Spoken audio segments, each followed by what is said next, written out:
So what we have left to do is, like the things that were on the bonus problem for the test, we're going to talk about trig identities and solving trig equations. But first,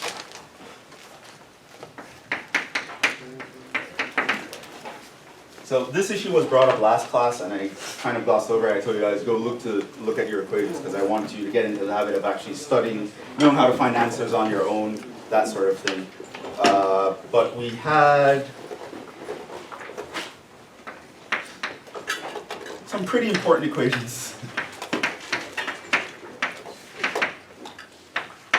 So the question that came up a lot of times is, if you have a trig function and you plug in the inverse or vice versa, can you just always cancel them? So we have this equation for the sine function. If I plug in the inverse function inside of it, and we said that was x, that they can actually cancel each other, versus if you have this, you get x. But the important part is not just these equations, because you have to remember the inverse function isn't like a complete sine function. It was something that we snipped off. You have to understand where these guys will actually work. So this will actually work when your x is between plus or minus 1. This will actually work when your x is between minus pi over 2 to pi over 2. Right? And for cosine, to be able to just cancel without worrying about it, right? You can just cancel these and take that same guy. That also works for minus 1 to 1. And if you plug in the inverse on the outside, this works when x is between 0 and pi. For the tangent,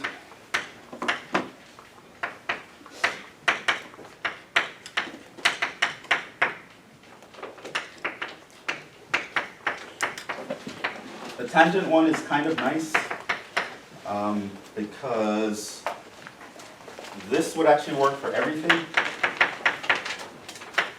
but down here this would only work for your x strictly between pi over 2 and pi minus pi over 2.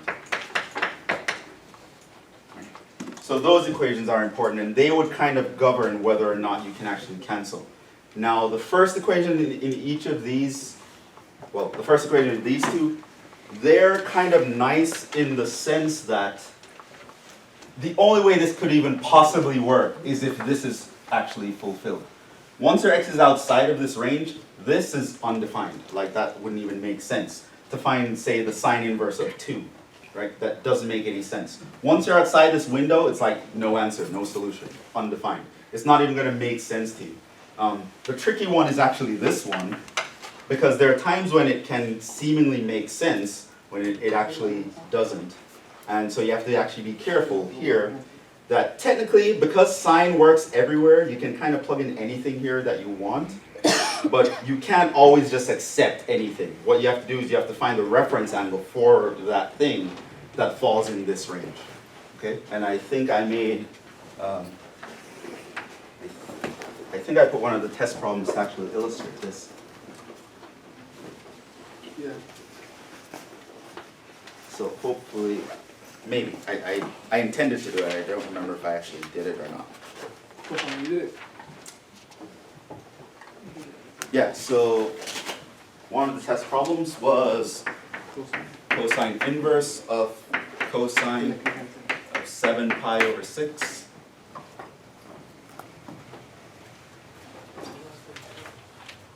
Now, it's very important that you realize that you couldn't just cancel those cosine and say the answer is 7 pi over 6. Right? Because to actually do that, to say this is 7 pi over 6, to say this is equal to 7 pi over 6, that's actually wrong, because 7 pi over 6, where would 7 pi over 6 show up? Well, you have over here, you have over here, here's 0, here's pi, and that's where we actually work. 7 pi over 6 is actually down here. That's 7 pi over 6. Now that's outside the window where this function works. The function works up here. So 7 pi over 6 isn't actually good enough. What you had to realize is that what you could actually do is actually just compute the answer. Probably the easier way to actually think about it is to first compute the answer. First recognize that this thing is not between 0 and pi. So a nice way to do it, you could actually think about it straight from the picture. But one way you could do it is to just actually compute this first. Right? So what is the cosine of 7 pi over 6? So you think about what is the cosine of pi over 6? Radical 3 over 2. Right, so radical 3 over 2. Now you have to worry about all students take calculus, so and what would that end up being? Negative. So it would end up being negative, right? So now that negative sign tells you that the answer you're looking for is going to be in the second quadrant, right? Because the cosine is positive here and negative here. So you want the reference angle for this guy that's over here, which is going to be this guy, which is what? 5 pi over 6. 5 pi over 6. So that's actually the answer. So again, the trig functions, they're kind of weird because again, to actually create the inverse function, we couldn't take the entire trig function because it wasn't one-to-one. And so we have to slice off a little part of the function. So these guys, the inverses only work within a certain window. And so you always have to be mindful of that window. You need to make sure that if you plug something into a cosine inverse, the answer must be somewhere in here. So saying the answer is 7 pi over 6 is actually incorrect. So it's about, you need to find the reference angle that would kind of give you that same issue. And of course, if the roles were reversed and I asked you something like this, then you can cancel as long as the x is in this range. And if the x is outside this range, it's actually undefined. The answer actually won't make sense. But here, technically the answer will kind of always make some kind of sense because technically the cosine you can plug in anything and compute it and then take the inverse of that. So just want to make sure that that is very understood. So that's another important concept to learn. And as I've been saying, a lot of students find trig difficult because there's all these little ideas that you have to know in the background, but that's not what makes it difficult because technically to do anything in math, that's kind of what you have to be doing. It's just that you're so used to the rules, you apply them without even realizing it. You know? Kind of like how you can walk around and you're not even constantly thinking about walking around. You know, when you were a baby, you were 1 year old, just learning to walk, walking was really complicated. Fell over on the first step. Now you're just walking around, you can walk around and eat and do and talk and all sorts of stuff. Walk backwards, walk sideways. You can do all kinds of things. And it's not because walking is any easier, it's just that you're used to it. And trigonometry is going to be the same thing. It will be difficult until you get used to it. And you're not going to get used to it if you just say, oh, this is hard, I'm not going to practice anymore because this kind of sucks. Right? Just bite the bullet and say, I'm going to do 25 trig problems. No matter what happens, I will complete these 25 in this certain time window. If that doesn't work, I'll do another 25. So kind of like I've been saying, no excuses. Once you kind of set a goal for yourself, never stop until you actually achieve that goal.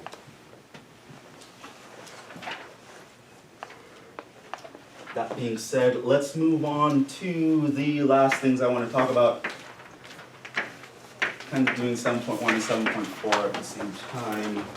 This is talking about trig identities.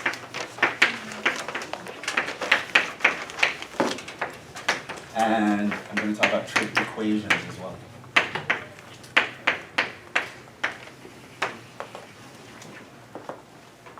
So, you might recall, I did mention this in lecture 8, I believe it was. So let's deal with identities first, 7.1. An identity. The thing is, they use identities throughout all these chapters, so they teach you about it in 7.1, but they actually have sections for 7.2, 3, and 4. So I decided to teach you 2, 3, and 4, and then apply 7.1 to everybody. An identity is an equation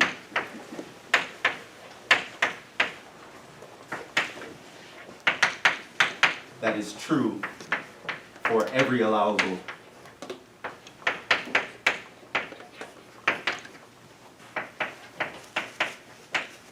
instance of the variable. Right? So if it's valid for you to plug in a number for the variable, and you plug in that number, the equation will be true. So example, sine squared x plus cosine squared x equals 1. What x's are you allowed to plug in? Well, everything. Both of these functions are defined for all real numbers. And if you plug in anything for x, this equation is going to be true for all the values, right? Can you plug in 15? Yes. Is the equation true? Yeah. Can you plug in 17? Yes. Is the equation true? Yeah. Can you plug in pi over 6? Yes. Is the equation true? Yes. No matter what you're allowed to plug in, you can plug it in and the equation will maintain its truthness. As opposed to, you look at something like this, that's not an identity, right?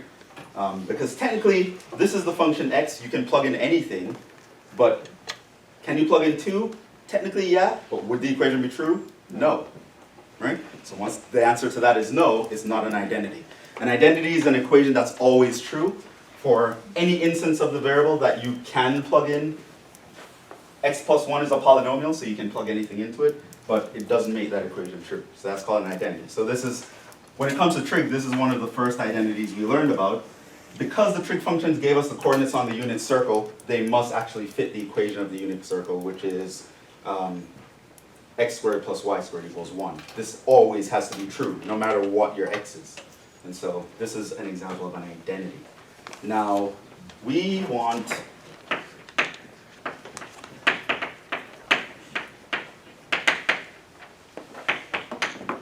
prove identities. Meaning, I'm going to give you an equation that ahead of time I know is always true, but you need to show that it's true. And so this means given an identity.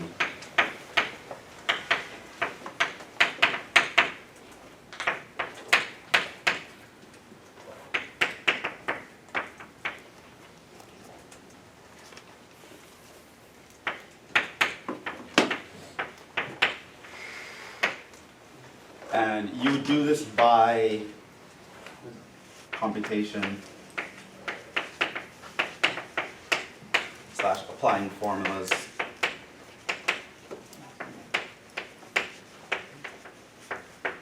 Etc. So all the knowledge that I gave you before this point, again, you're going to use most of it, mostly in the form of actually formulas and actually computing and recomputing them. It's very important that you know when you're dealing with an identity, it is not a regular equation, so you need to know that you are not solving for the variable.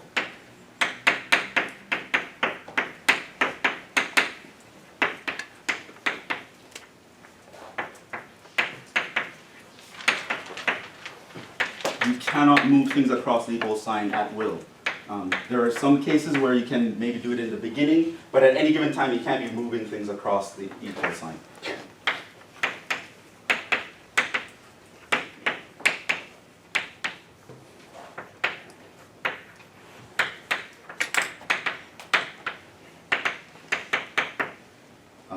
In general, here's how you actually want to solve it. So for example, the strategy here.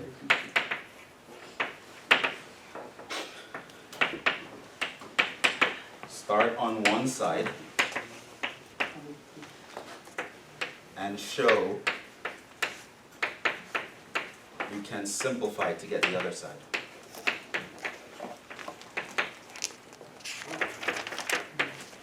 So you're not moving anything over the equation. You're just showing that, hey, this left side, I can actually simplify it and it'll look just like the right side. They're actually the same thing. They would both simplify the same thing.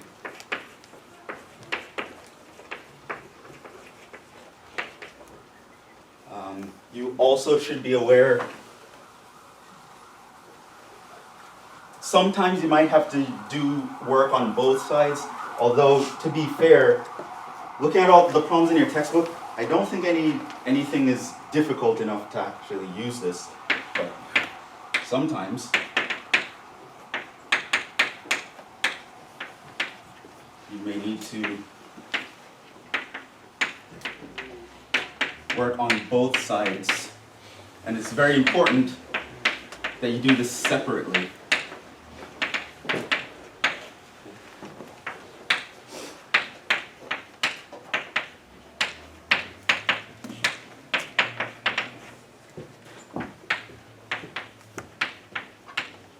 Ensure that they simplify to the same thing.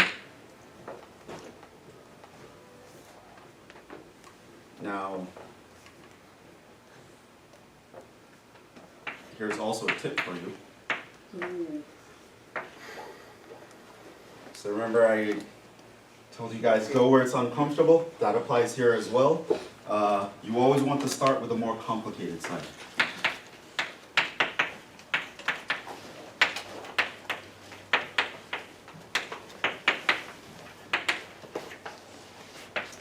The side that looks like an absolute mess that has a bunch of terms on it, you want to start with that side. It gives you more options to change things.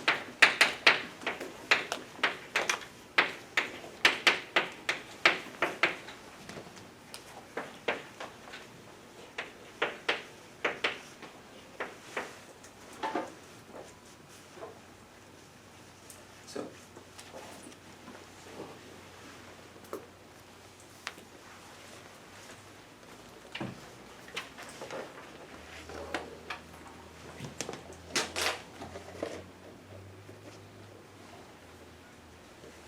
Let's actually do some examples.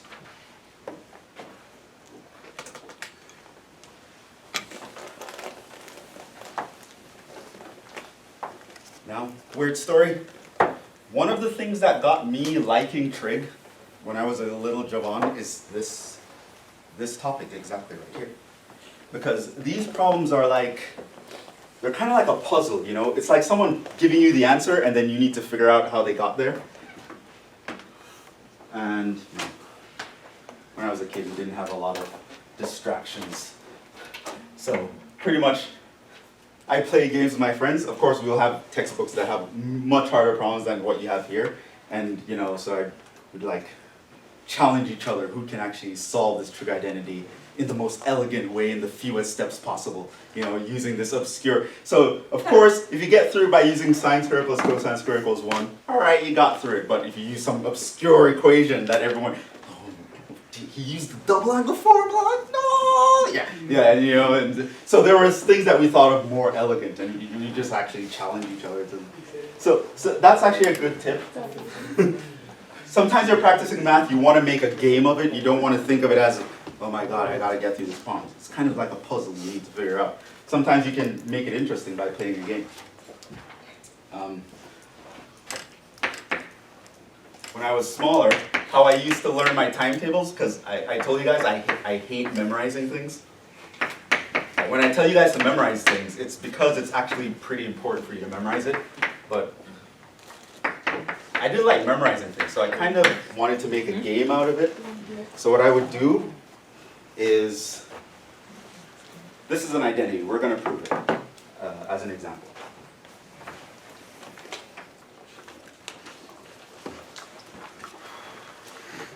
It's going to sound weird for me to say this, but it's not weird, because like I told you, I grew up in somewhere where parenting was thought of differently. Okay, so what I would do is, you know, I have, you know, my dad would be sitting over here, and I'd give him a belt, and I'd have my two hands. You know that game where you play when you slap each other's hands? Yeah. My dad would have a belt, right?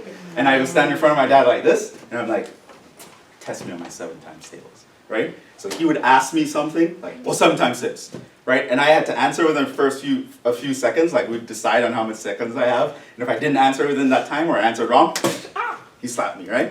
So it wasn't about learning my timetables, it was about beating the belt. You know what I mean? So it's like, so he wouldn't ask me them in order. He would just jump around and ask me random ones, you know? So if today I was learning my 7 times, I was okay, go. What's 7 times 5? 35. What's 7 times 6? okay, what's 7 times 9? Oh, it's what's that? Just go like that. And so it's kind of, that was a game. And every time I felt, confident that I know my 12 times table. I feel really confident. It's kind of like walking to my dad with a smirk, you want to play that game? You want to see if you can hit me? It's a challenge. It's like you're on the offense. You're not waiting for the problem to come at you. You're going for the problem. And you're saying, I know this so well that I will put myself in a position to get hurt if I get it wrong, because I'm so confident I won't, right? You make a game of it, and you kind of think of it as you're hunting the problem, you're hunting the answer. And yeah, and remarkably, I thought I was the only weird one, but pretty much everyone I know who's good at math kind of have a little component of that, where they take math as a game that they're trying to beat, right? It's about, I'm going after this, and they come up with a fun little way of getting through a topic, So a lot of times when some of you go to Cal 2, you're going to learn about something called integration. You're going to have a lot of integrals. They tend to be very complicated in general. And so one game that I used to play, and I actually found out surprisingly that a lot of other people play that game, is that once I actually do a bunch of integrals, I will go to a page with like the review section where it mixes all different integrals with different techniques. And I would just, again, give myself a time limit.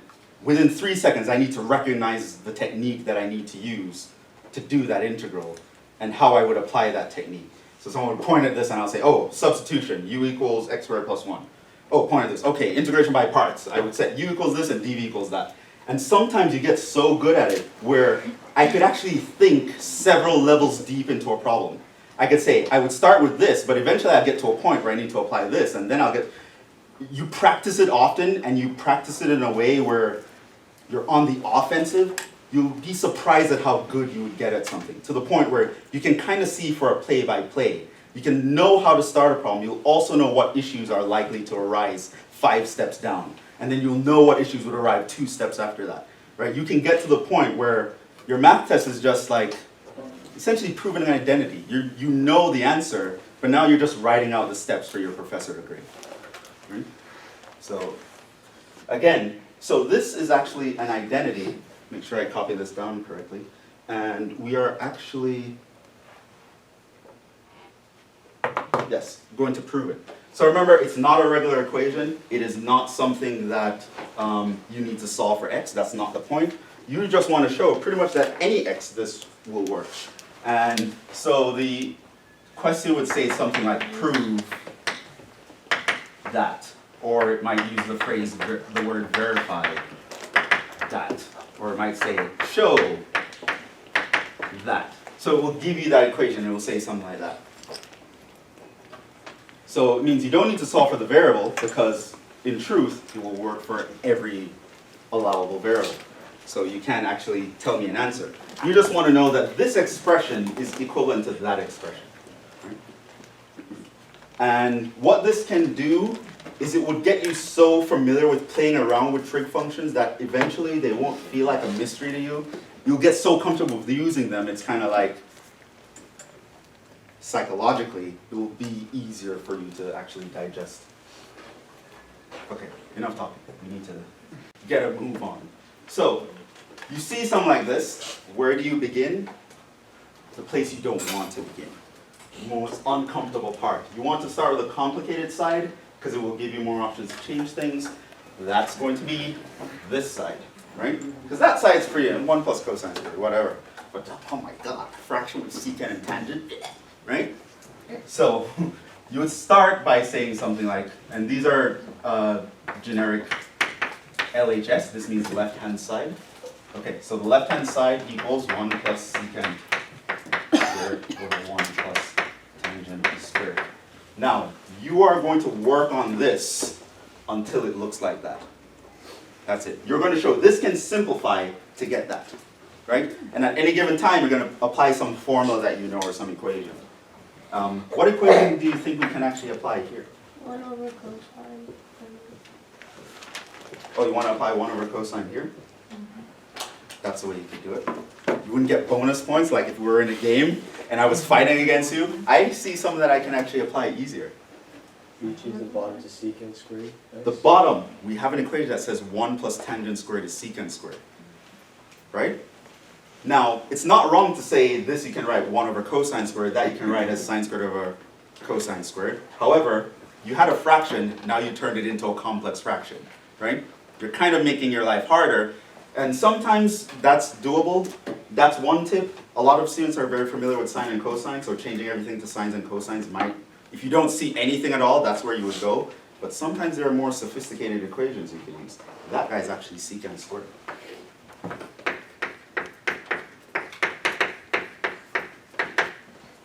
Now what?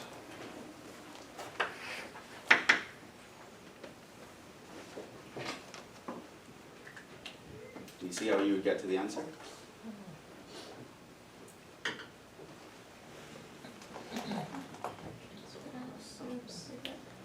Hmm? You can't cancel across sums. What else could you do?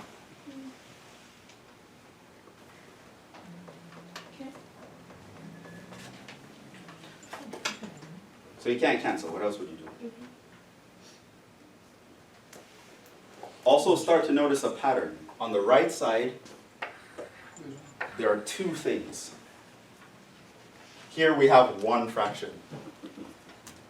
So what might be a good thing to do? Yes? Multiply both sides by secant squared. To get rid of the denominator. You mean 1 over secant squared? If you what do you mean multiply both sides by secant squared? That's the thing, there's no both sides. You're not solving an equation. Oh, just so one you side. be careful of the intuition. Your intuition should not be, how would I solve this? You are simplifying. You want to simplify this to get to that. Multiply by the reciprocal? Would you write it separately, so like 1 over secant squared x? Right, you can split the fraction.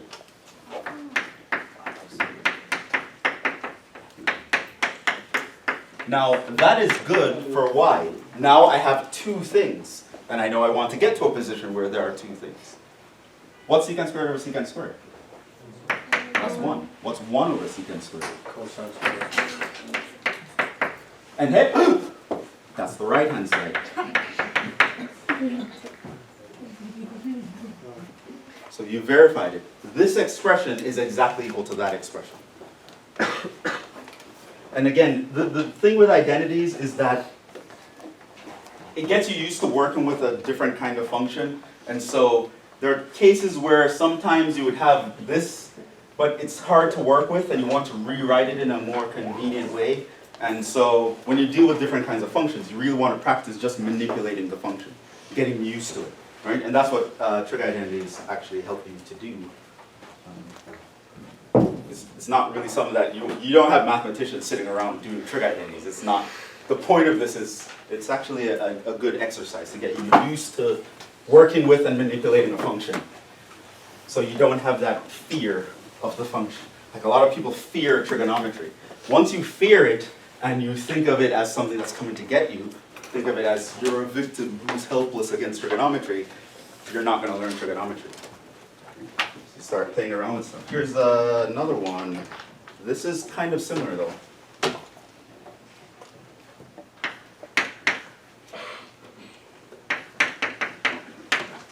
I'm not going to do a lot of these, but I might write down some other ones for you to try.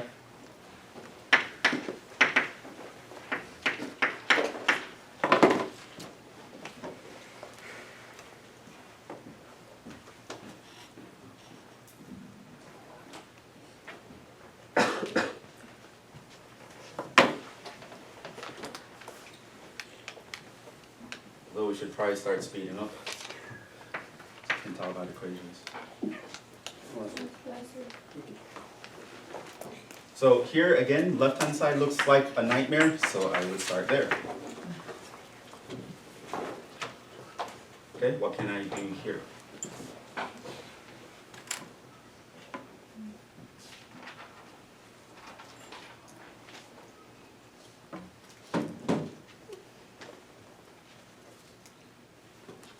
Well, let's just try something. 1 plus tangent squared is secant squared. And again, you want to practice actually being able to see things like this. Let me see.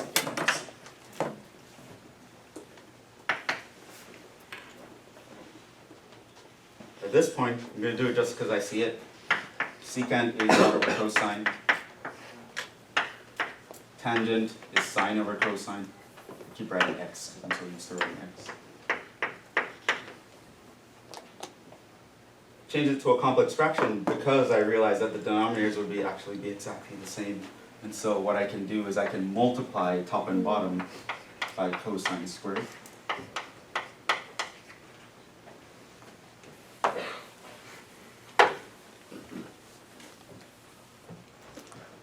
This times cosine squared, this gives me 1.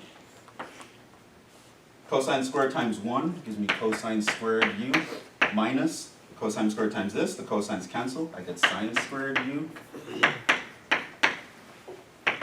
What's cosine squared minus sine squared?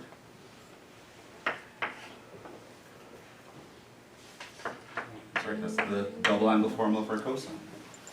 What's 1 over cosine of an angle? So it's the secant of the angle. That's that side.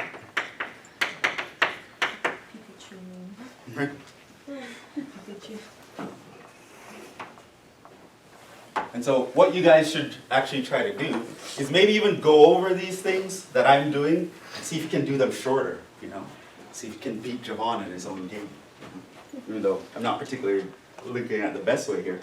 There are books that have way more complicated ones where it's really hard to actually grind through them. But your book, the problems are okay.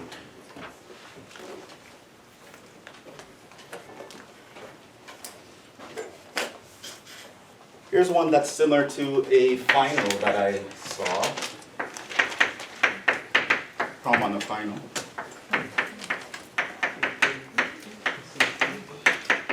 I don't remember what final, but that's similar to something I saw on the final.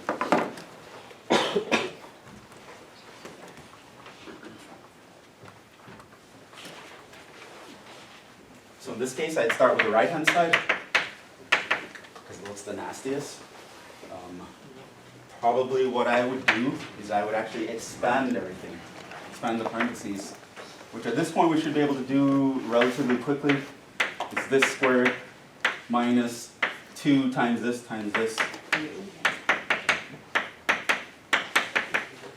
plus this squared.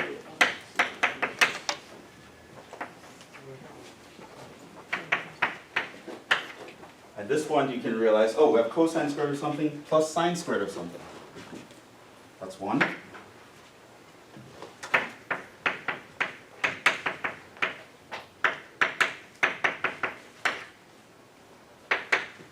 At this point we can expand the parentheses. You would get 1 minus 1, and then you would end up with 2 cosine x over 2 sine x over 2.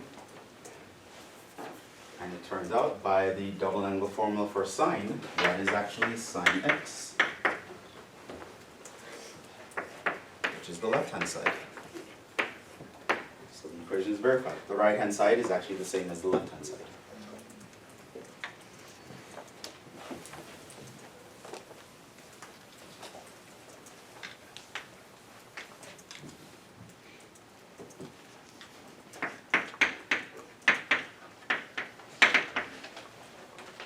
So hopefully that gives you an idea of how to do the gist of it. Try these. The nice thing about this is technically I don't have to give you a solution because the question is the answer, very philosophical. But you need to figure out how to get from one side to the other side. Or if a problem is very difficult for you, what you could do is work on both sides separately and then bring them to a point where they both look the same. However, I haven't seen a problem yet. I was looking for one, but I haven't seen a problem in your textbook that actually requires that level of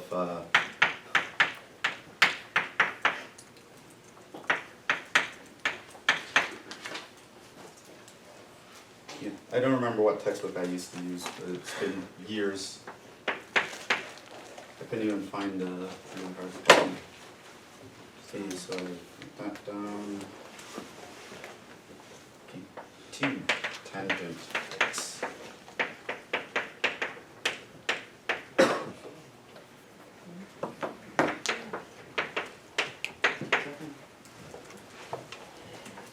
And some of these I believe I put on the actual bonus problem for the test.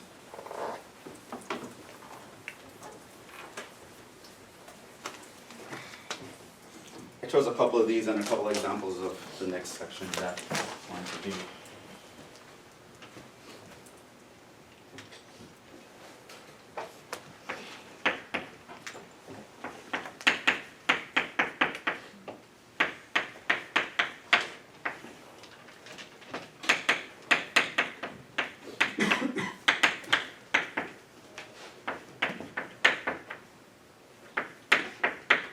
Maybe I'll put one of these on the final to see if anyone actually did it.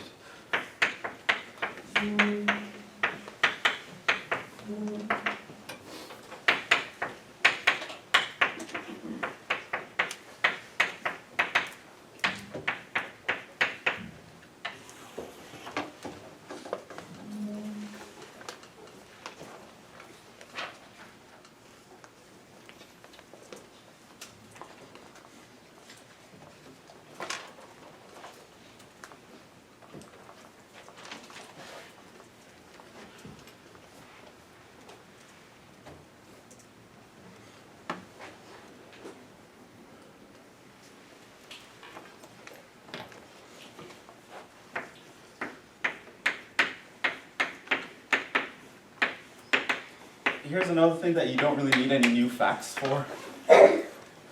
Basically solving trig equations. These aren't identities. These are actually equations where you need to solve for x. Right? So equations involving trig where you need to actually solve for the variable.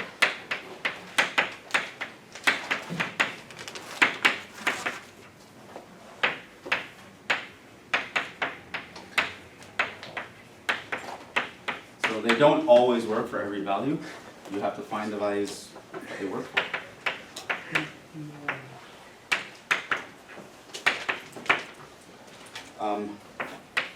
For these, again, there's nothing much for me to actually tell you, but apply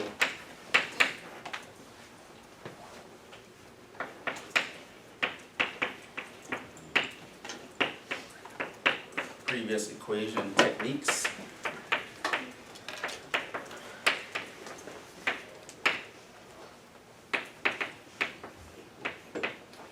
Trig formulas. And by previous equation techniques, I'm talking about, you know, things like, oh, we want to isolate the variable, or we might have to factor and set things equal to 0. All those skills that you were learning with regular equations, they all apply here. So pretty much if you want to solve for a variable, you want to isolate the trig function with that variable in it, and then you can get the variable by using SOHCAHTOA or whatever, or the table.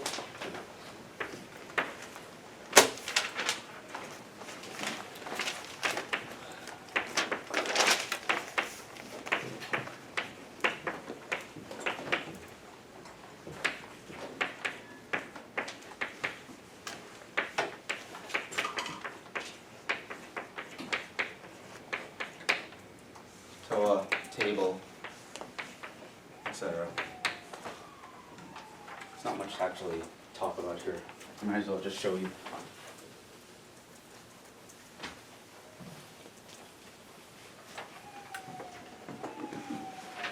Example. Start with an easy one.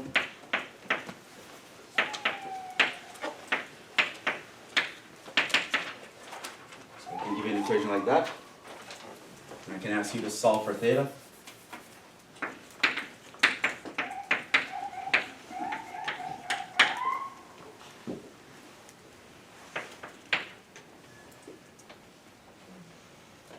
And again, your theta is here. It's inside of a sine.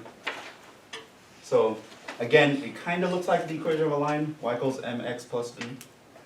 So your intuition would be, oh, I want to isolate the guy with the variable. And that's what you would do here. Move the 3 to the other side. Divide both sides by 4. Square root both sides.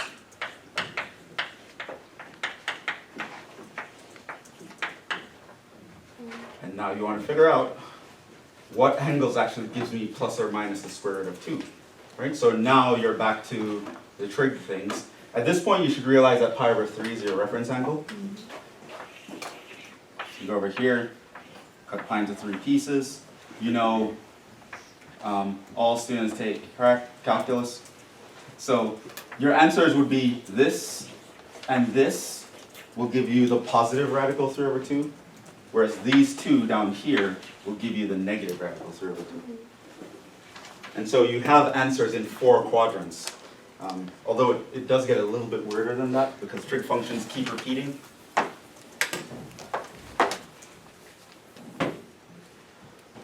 So this means theta would equal to 1 pi over 3. It could also equal to 2 pi over 3. It could also equal to 4 pi over 3. It could also equal to 5 pi over 3. Now, of course, since you were not given any restrictions here, although on the test I did give you one, of course, every time you add a multiple of 2 pi, those also form an answer.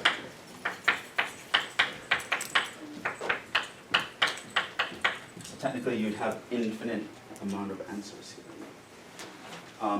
One thing you could realize with these, and it's not necessarily for you to think at this level just yet, but what you can also realize is that the difference between these two is pi.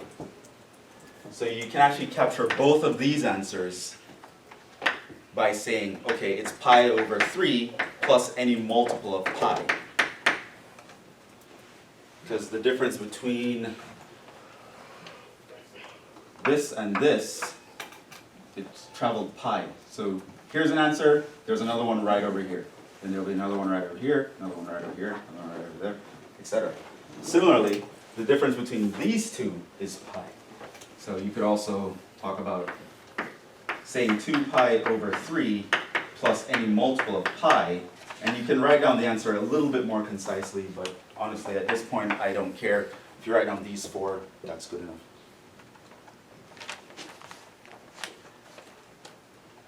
So that was a simple example of isolating the variables.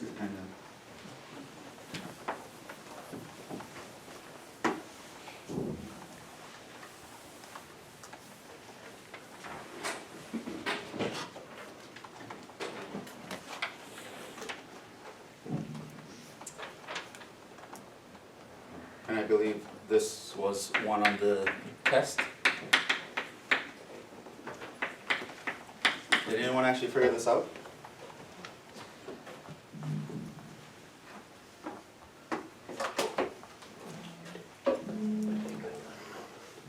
Yeah? Would you move everything to one side and then you'd factor it? Alright, so the trick was to realize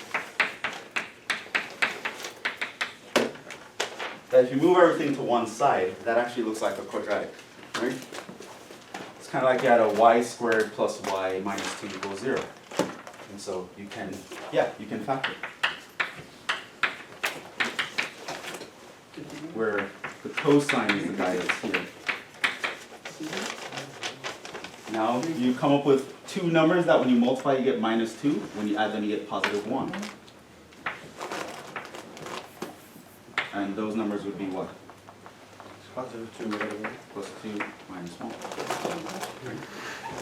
If some of you don't see that right away, you could actually just do a variable change here. So you could think of this as, y squared plus y minus 2 equals 0. If you set y equals the cosine. Then of course if you try to factor that, it would look like y plus 2 times y minus 1. And then all you do is just replace the y with the cosine after the fact. Either way, the trick here was to realize it's just a quadratic.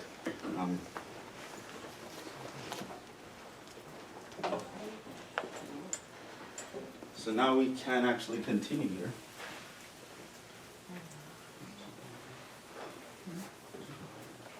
So at this point, what should we do? Well, you set each factor equal to 0 and solve, right?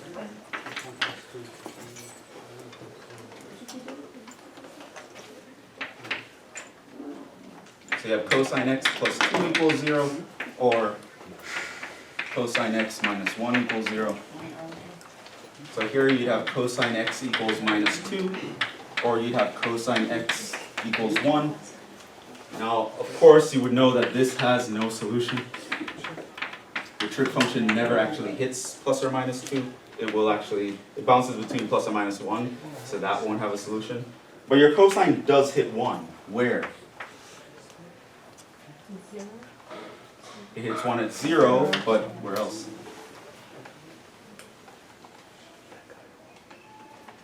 So at this point, you would know the cosine graph. Let's draw it out for a little bit and see if you can tell me what the pattern is. At 0, it hits 1. Where's the next time it hits 1? It's 2 pi. Where would be the next time it hits 1? 4 pi. Where's the next time it would hit 1? 6 pi. Notice that it's every even multiple of pi. So this is n pi, where n is even. If you don't know how to write that, it's okay for you to write out a few terms so I see how you know the pattern. 0 pi, 2 pi, 4 pi, or whatever. So every even multiple of pi. You can even call this 2n pi is probably a nicer way to call it. So you can say 2n pi, where n is an integer.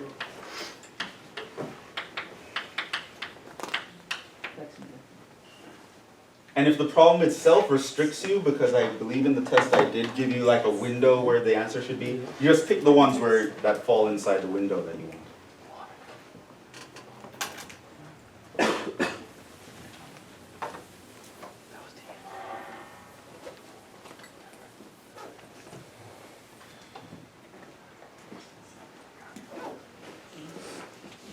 And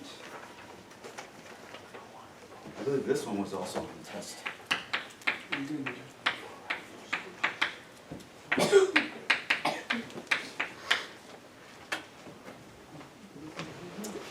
Let's make this one easier. Let's say I only want the answers between 0 and 2 pi.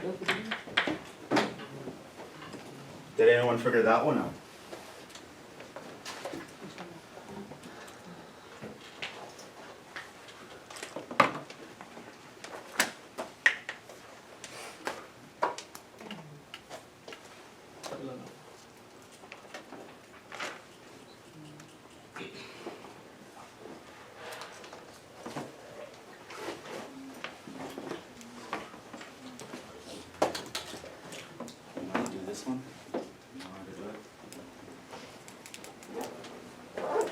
I'm not sure, would you rewrite the cosine 2 theta as the double angle for the movie?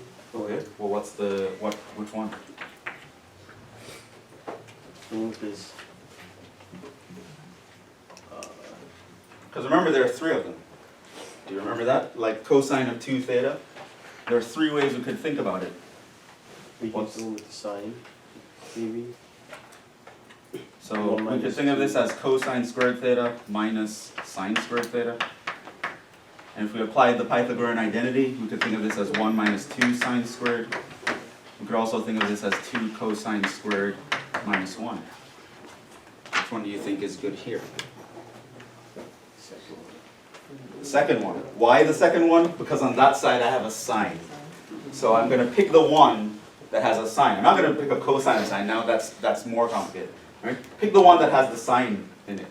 And so I'm going to change this to 1 minus 2 sine squared.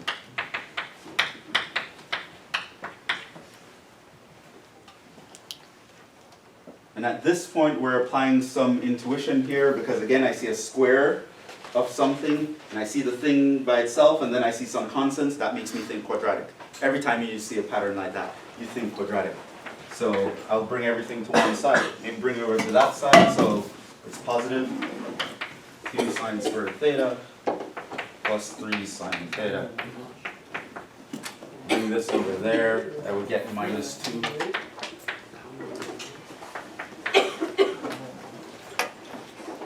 So that's actually a quadratic. How does that factor?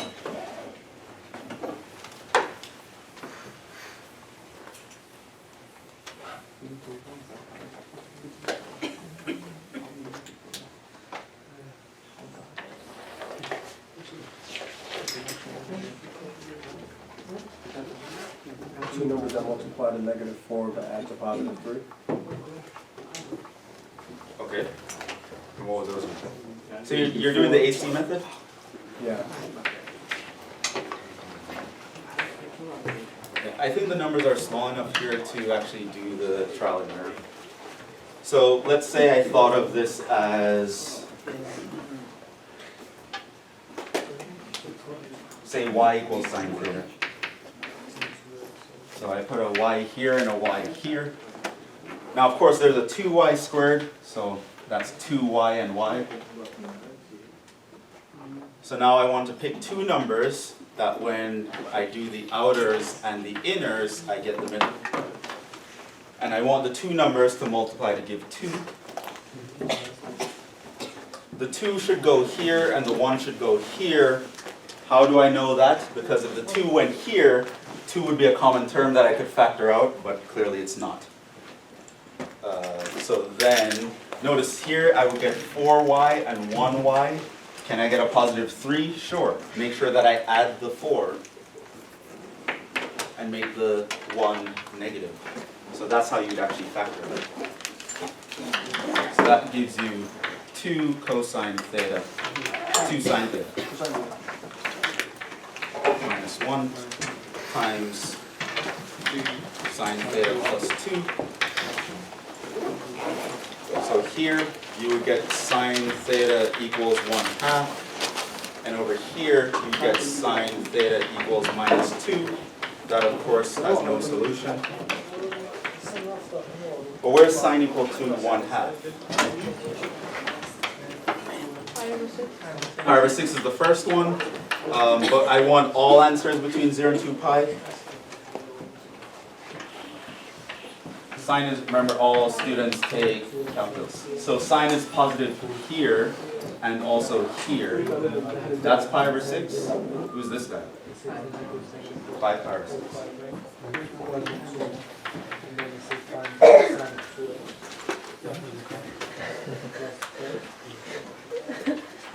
So that would be the answer. So again,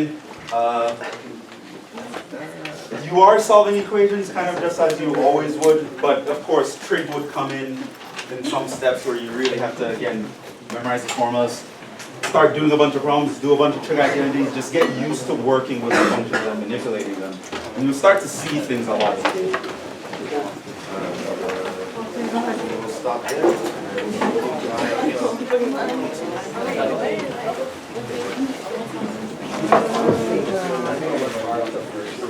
I think our final starts here.